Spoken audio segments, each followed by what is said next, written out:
and welcome. You know, many of us grew up, well, those of us my age or older, with VH1. It was the hippest, coolest thing on TV. And tonight we're speaking with the first African-American and first openly gay VJ there, Bobby Rivers. How are you doing? I'm doing great. It is What a great name, Bobby Rivers. Thank you very much. It's yeah, my real one. But it's the real one. Well, you know, originally I was going to use Ruth Roman, but I found out in Screen Actors Guild that name had already been taken. You told me when you took the job at VH1 that no one knew you were gay, but I'm sorry. With a reference like that, I mean, come on. And you said you're like, and you're like the only person that actually started in LA and then went to Milwaukee, not the other way. Yeah, I grew up in South Central Los Angeles, you know, so when I realized I was really, I said, well, okay, I'm not the marrying kind. And I was a kid during the Watts riots. Right, so the guys on my block, you know, say, I got a TV, I got a stereo. Rivers, what'd you get? A Star is Born, Camelot, Oklahoma. You know, until this moment, I never knew there was a gay angle to the Watts riots. I mean, you're just making news all over the place. What was it like during those? I mean, VH1 was. I mean, I remember just thinking, God, this is the coolest thing in the world. We did too. You were starting a trend. I mean, there would not be social media. There would not be celebrity TV. There would not be reality TV without VH1. You know, I didn't think about it like that, and you're right. There was MTV, which was really young, and then VH1 was sort of like for the baby boomer. It was for the audience that was watching 30-something was watching VH1. So there were artists that MTV wouldn't play. That we said, oh, well, we're Tracy Chapman. Yeah. Tracy Chapman could not get played on MTV, but we played her on VH1. VH1 gave me a talk show. You know, and I don't know if I.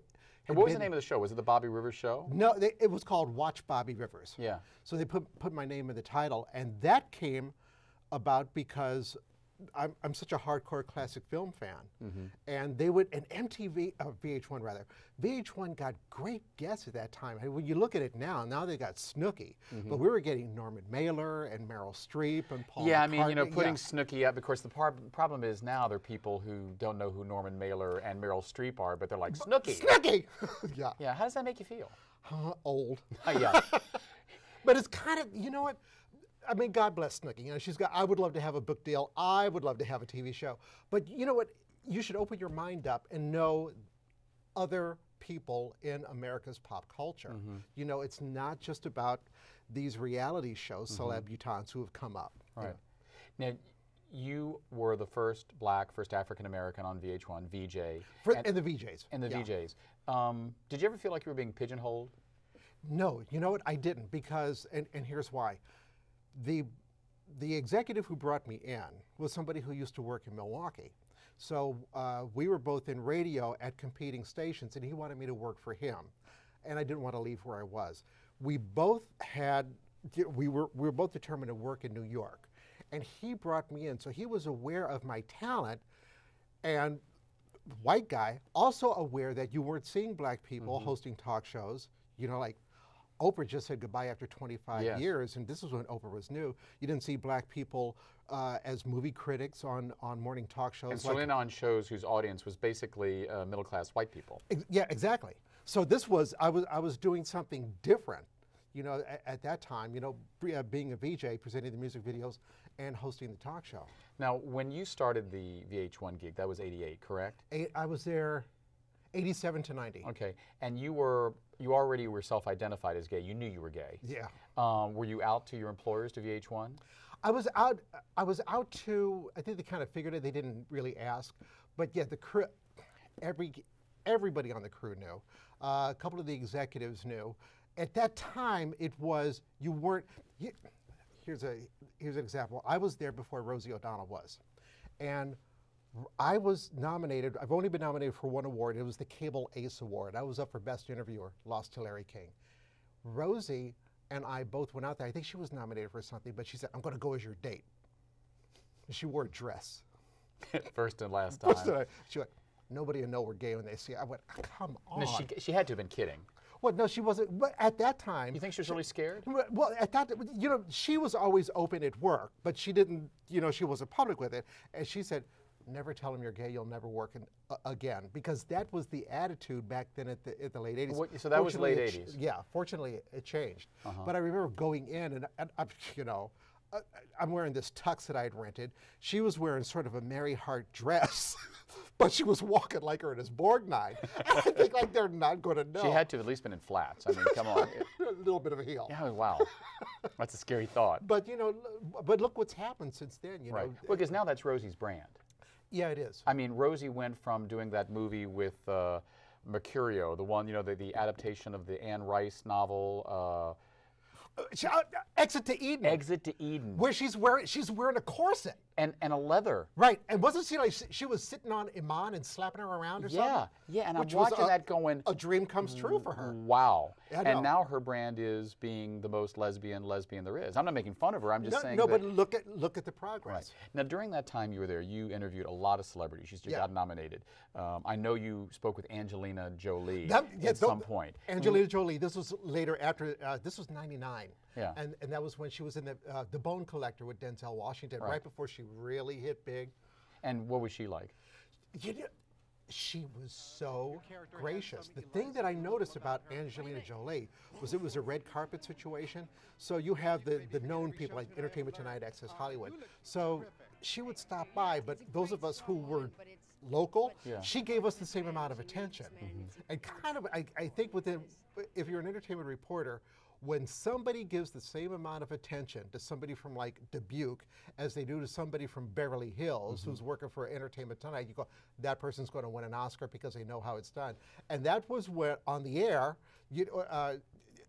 she passed by and I complimented her on how she said, how do I look? And I went, you can make me forget every show tune I ever heard. And the crew broke up, and she kind of went, I think maybe she got it a day later. Yeah. But she was wonderful. Has there ever been an instance where you interviewed a celebrity that it just went wrong, or you thought, boy, I don't know how I'm going to get out of this one? Crosby, Stills, Nash, David Crosby. Yeah. Just strung out? He had a book. So I was doing the intro, and I said, you know, we might be talking about the Woodstock generation. And then he blew us, I'm not here to talk about Woodstock. He was in the green room, mouthful of free food, you know, as he's talking, food's flying out of his mouth. His socks didn't match. One was blue, one was pink. And then he got on the air, got really sweet, but he was one. Yeah. Towards the end, once Mel Gibson was really cool, but in the later on, I had. Tell me, listen, because you know, if there is a brand in Hollywood that is bigoted and homophobic, he's got the hat for that one. Do you think he's really that way, or the guy just got drunk one night? I don't know, because this was in the early '90s. He made a statement along the lines of, "Nobody would ever mistake me for being gay because of the way I look." I was like, "Come on, really?" Really, have you been to West Hollywood? Have you seen most of the So it's like, I think he gets a few pops and these things come out where he doesn't have that edit button in his head. Right.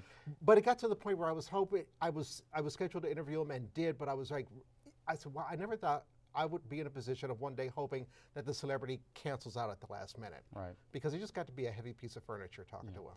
Now, you are a new San Franciscan.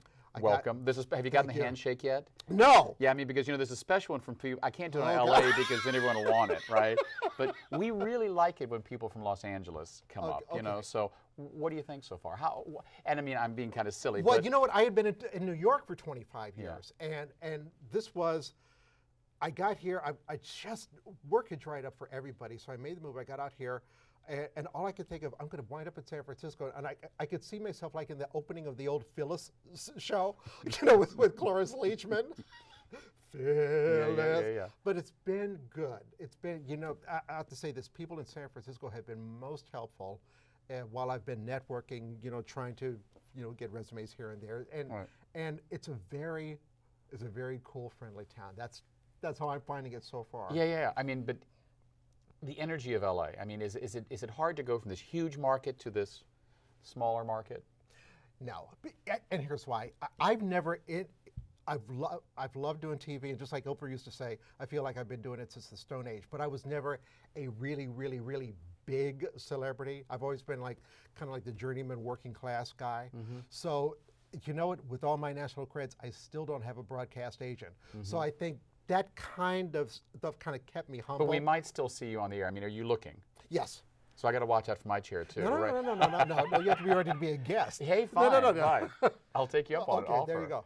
But you know, at the very beginning, we talked about, is the music industry in Hollywood racist and homophobic? Do you think that's still true?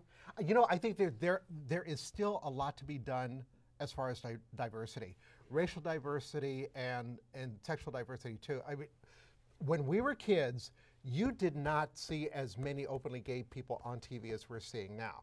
Now, that said, there's a part of me that wishes, do we all have to be decorating? Yes. Or make it a dress? Like, you know, so I just, and I've turned down opportunities to be on shows, reality shows, doing a certain thing, and I go, I cannot go because reality shows are not reality reality. shows. But I don't want to go leaping like a gazelle across somebody's front lawn with a spice rack going, I can help your kitchen. You know, I just don't want to decorate that. I just, you know, can we fix a Jeep? You know, let's open it up. In our last few moments, tell us where, if someone wants to learn more about Bobby Rivers, where they can go online, and what you hope to do in the next few months. Website BobbyRivers.com. And anybody, if you're in a profession like we do TV, if you want to be a young actress or anything, you need to get a website, a presence where people can see you. So I got my website. You know, you can Google me on YouTube, Bobby Rivers, Meryl Streep, and that'll bring you up to And I will see you there. There you go. We've been speaking with Bobby Rivers, one of the voices of my coming out generation. Next up, we'll be meeting Jonathan Klein, founder of the iconic Now Voyager Travel. We'll be right back.